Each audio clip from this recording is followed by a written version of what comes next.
Good morning, everybody. What a beautiful day it is here today, at least here in Dallas, Texas area.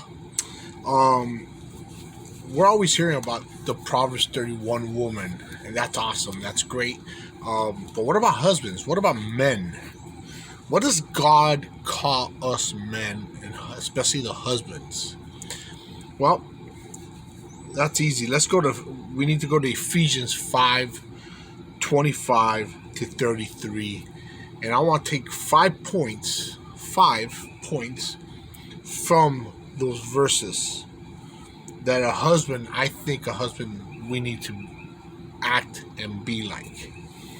Number one, us husbands are to protect our wives. We are called to sacrifice for our wives. We need to, just like Christ did. All right. Verse 25 says, husbands, love your wives just as Christ loved the church and gave himself up for her. We're the church. Christ died for us. Are you as a husband prepared to die for your wife? Are you as a husband prepared to sacrifice for your wife and for your family? We're called to do that as husbands. God has called us to do that. Number two, cover her with prayer. You are the spiritual leader God has called to lead your home. Be the leader to lead prayer and take her to church. Verse 26 says, to make her holy, cleansing her by the washing with water through the word. Cover her in prayer. You know, whether she's awake, whether she's sleeping, whether she's away, where she's away on a trip, whether you are on a business trip, it doesn't matter where you are, whether you're together or apart for whatever reason, cover her in prayer. You are the spiritual leader God has called you to be. God has called men to lead. Make sure you're covering her and your family with prayer. Number three,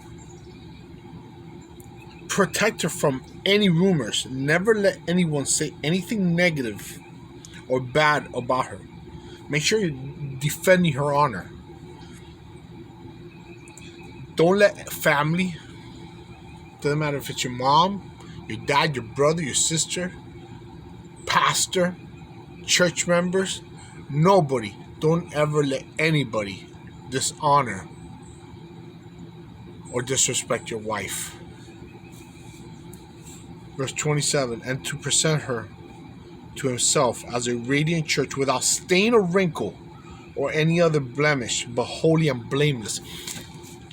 If we're there to protect her from any rumors, anything negative,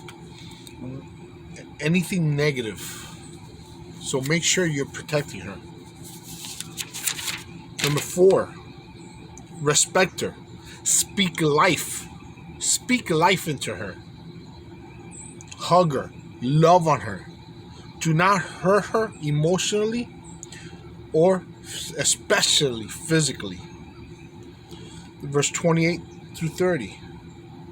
In this same way, husbands ought to love their wives as their own bodies.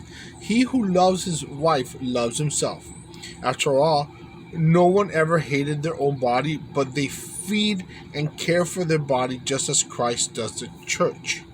For we are members of his body. So make sure you are loving on her. Tell her how beautiful she is. Make sure you show how much you love her. Tell her how much you love her, how much she means to you. Number five, your marriage, your family is your number one ministry. Church is not your number one ministry. Church is important. Serving in the church is important. But if you're not serving your wife, if you're not serving and honoring your wife, serving at church is going to be meaningless. But if you serve your wife, serve your family first, everything else will fall into place. After all, God called us to serve our family. As we wrap up this says, for this reason, a man will leave his father and mother and be united to his wife, and the two will become one flesh. This is a profound mystery, but I am talking about Christ and the church. However, each one of you also must love his wife as he loves himself, and the wife must respect her husband. Now, many men love to use that a wife must respect her husband as he is king, he is above her. No. As a matter of fact, if you as a man have to have this last word, let it be yes, ma'am, or yes, dear.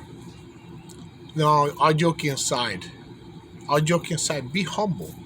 Be humble before her. Be humble before your family. I'm working on that. I know I'm not perfect. I am constantly working on that. If you are in a disagreement, try humbling yourself and say, you know what, dear? You know what, honey? You're right. Let's try it this way. Or, I'm sorry. A simple I'm sorry could go a long way. And it shows your sons, if you have sons, it shows your sons what kind of man, what kind of husband you need to be. It shows your daughter what kind of husband she needs to look for. Let it be a godly man. I know for my daughter, that's the kind of man that I want. A man that follows Ephesians 5:25-31. That's the kind of man I want for my daughter. That's the kind of man I want both my sons to be. That's the kind of man that I want my grandchildren whenever they're born to be. Guys, God bless you. I hope this encourages somebody. For those guys who are not married yet, for those guys who are not, this is for you too. This is very important. This is very key. And these are little nuggets that could go a long way and could hopefully benefit you in the future. God bless you guys.